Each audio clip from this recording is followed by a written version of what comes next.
Décembre et début janvier, c'est la période de l'année où on se promet de faire plus de sport, de ne plus manger de viande, de prendre moins sa voiture. En fait, c'est le temps des résolutions, les résolutions du jour de l'an.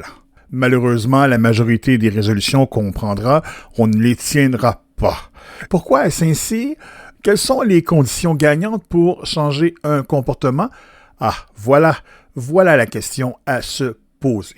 Selon Kim Lavoie, professeur au département de psychologie de l'Université du Québec à Montréal, dans une entrevue qu'elle a accordée à la journaliste Catherine Enfield de La Presse, pour changer n'importe quel comportement, il est nécessaire de cocher 3 critères.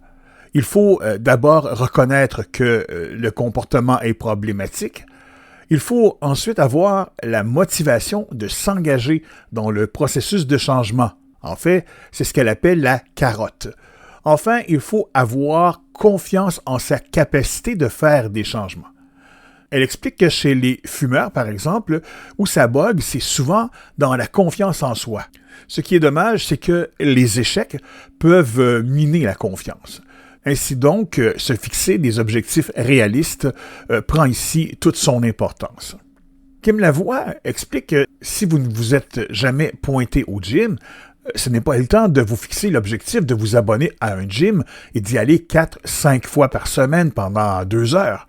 Elle dit qu'il faut plutôt se fixer de petits objectifs à court terme pour commencer à accumuler des réussites qui vont renforcer la confiance dans notre capacité de continuer. C'est le principe des petits pas. De son côté, la psychologue Stéphanie Léonard explique qu'il faut voir le changement de comportement comme un processus et non comme un interrupteur du tout ou rien. À la journaliste Catherine Enfield, elle explique que c'est ça le problème avec les résolutions du jour de l'an.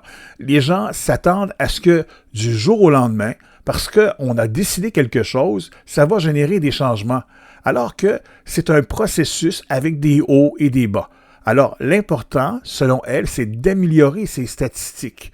Elle souligne que pour qu'un changement s'opère de façon durable, les chances de succès sont plus grandes lorsque la motivation est intrinsèque, c'est-à-dire qu'elle part à l'intérieur de soi. En exemple, c'est plus gagnant de s'entraîner pour se sentir bien que de le faire parce qu'on est en janvier ou pour voir apparaître tel chiffre sur le pèse-personne. Alors voilà.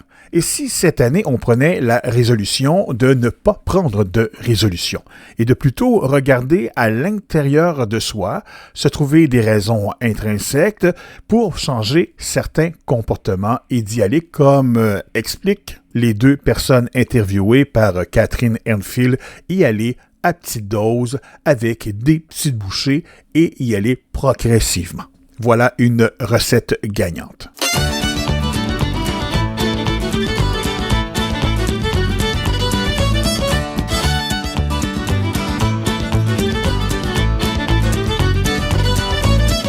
Le jour de l'an au matin, on voit tous les paroissiens. Quand la messe est terminée, ils se souhaitent la bonne année. Bonne santé à monsieur le curé, joie et bonheur pour les enfants de cœur.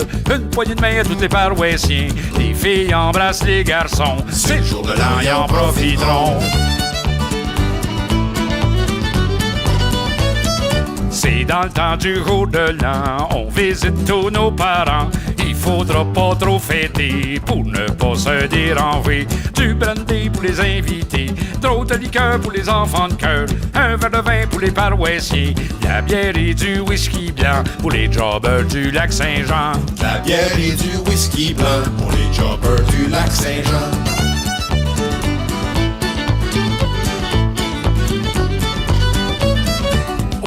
De l'an, on se régale de tourtière et de salade, du ragoût de pâte de cochon, je t'assure qu'on trouve ça bon. Du pâté pour les invités, du pain du beurre pour les enfants de cœur, tarte aux raisins pour les paroissiens, des bines et de la soupe au pois pour les jobbers du Canada. Des bines et de la soupe au pois pour les jobbers du Canada.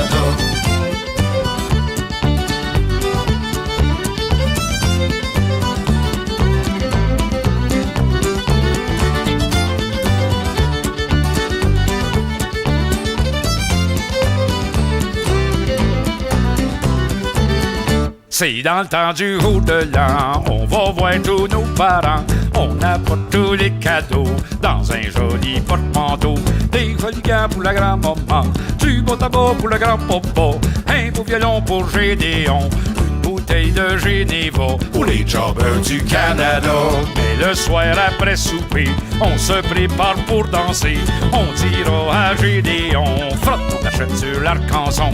Un 7 polis pour les invités, une valse à deux pour les amoureux, 7 Canadiens pour les paroissiens. On dansera une polka pour les jobbers du Canada. On dansera une polka pour les jobbers du Canada.